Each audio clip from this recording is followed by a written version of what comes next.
diyaaradaha militariga Turkiga ayaa goordhow waxay soo caga dhigteen garoonka diyaaradaha aadan cadde ee magaalada Muqdisho kuwaas oo wada qalab casri ah iyo hub casri ah oo la keenay gudaha Soomaaliya.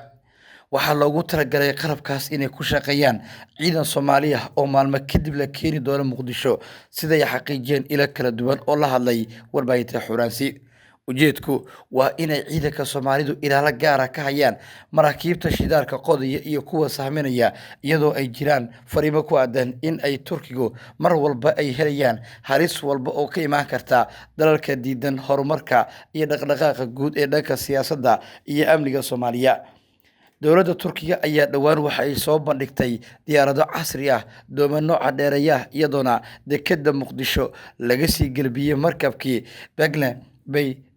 Bay yiraahdo ee Turkiga ka yimid kaas oo qodaya shidaalka Soomaaliya. xilligii la sii galbinayay waxaa ilaalo ka hayay diyaaradaha Mareykanka oo Turkiga kal hore ka soo iibsaday ee F-16 kuwaas oo dowladda Turkigu ay dowladda federaalka Soomaaliya dhowr jeer ay kala howlgaleen ciidamadooda gudaha Soomaaliya munaasabado iyo bandhigyo kala duwan oo ka dhacay magaalada Muqdisho.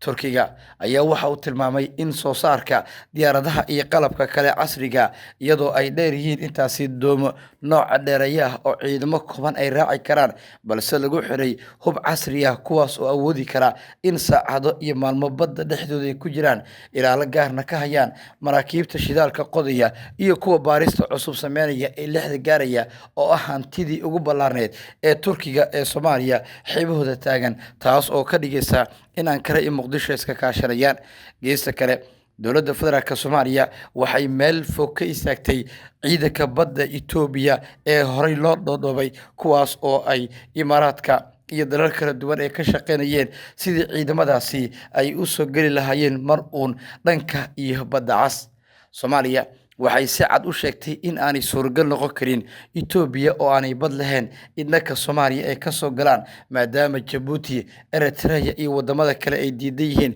in ciidamadaasi marinkooda ay ku soo dhawaadaan. waxay u aragtay xadgudub siyaasadeed iyo mid amni iyadoona Itoobiyaanku markan ay bilaabeen qorshe xooggan oo ay ku doonayaan in ay ku raadiyaan sidii ay meel ugu soo gali lahaayeen dhanka iyo badda cas si ay saldhigyadooda iyo awoodooda xagga ay u ballaariyaan.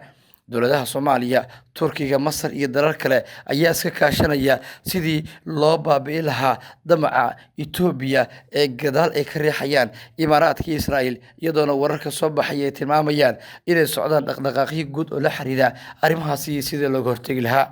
madaxweynaha dalka Turkiga Rajab Tayyip Erdogan oo dhawaan la hadlay baarlamaanka dalkiisa waxa uu sheegay in dowladdiisa ay qayb weyn ka qaadanayso qorshaha iyo dadaalada kala duwan ee arrimahaasi la xiriira taas oo keenaysa in mas'uuliyiinta Ankara ay jilbaha u dhigtaan wax walba oo ku aadan horumarka dhanka Soomaaliya.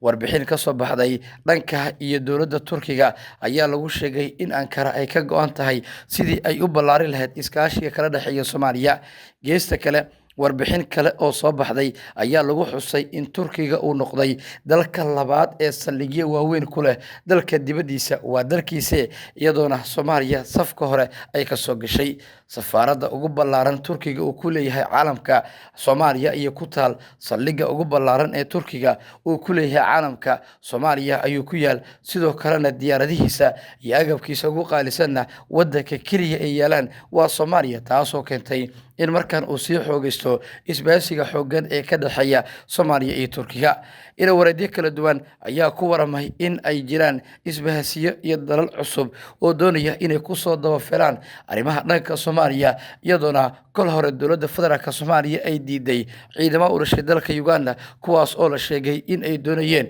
in xeebaha Soomaaliya amni ahaan ay ka howlgalaan laakiin dowladda federaalku ay diiday. ujeedka oo markii dambe la baaray ayaa la ogaaday in ay Soomaaliya ay mar walba diidayso dalalka aanay badda lahayn in ciidamadooda gudaha Soomaaliya ka jooga ay arrimaha badda ku lug yeeshaan maadaama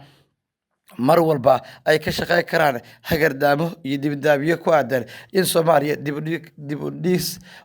u dhac ku yimaado taasoo keeni karta in xaaladdu ay sii adkaato. sargaal ka tirsan ciidanka dowladda federaalka Soomaaliya gaar ahaan kuwa badda ayaa waxa uu sheegay in Soomaalidu xilligan ay heleen maraakiib iyo doomo casri ah kuwaas oo gaagaaban marka la eego tiradooda iyo awoodooda laakiin awood ahaan ka ballaaran marka la eego maraakiibta waaweyn si ay ugu sii howlgalaan qaab ku meel gaar ah. Dowladda federaalk Soomaaliya ayaa waxay heshay dhaqdhaqaaqyo guud oo la xiriira arrintaasi, iyadoona ugu dambeyn markan uu soo baxayo warbixinta ku aadan qorshaha guud ee Soomaaliya ay ka leedahay arrimaha dhanka badda. Waxaana la filayaa in toddobaadkan mas'uuliyiin sare oo ka tirsan ciidanka difaaca Turkiga in ay gudaha Soomaaliya yimaadaan, waxaana agabka iyo qalabka military ee dowladda Turkigu ay keentay uu ka dhigan yahay in ay qayb weyn ka qaadanayso Ankara xoojinta iskaashiga dhanka amniga iyo in ay ka shaqeynayso qaabka ugu fudud ee loo gaari karo hadafka ama ujeedka ugu weyn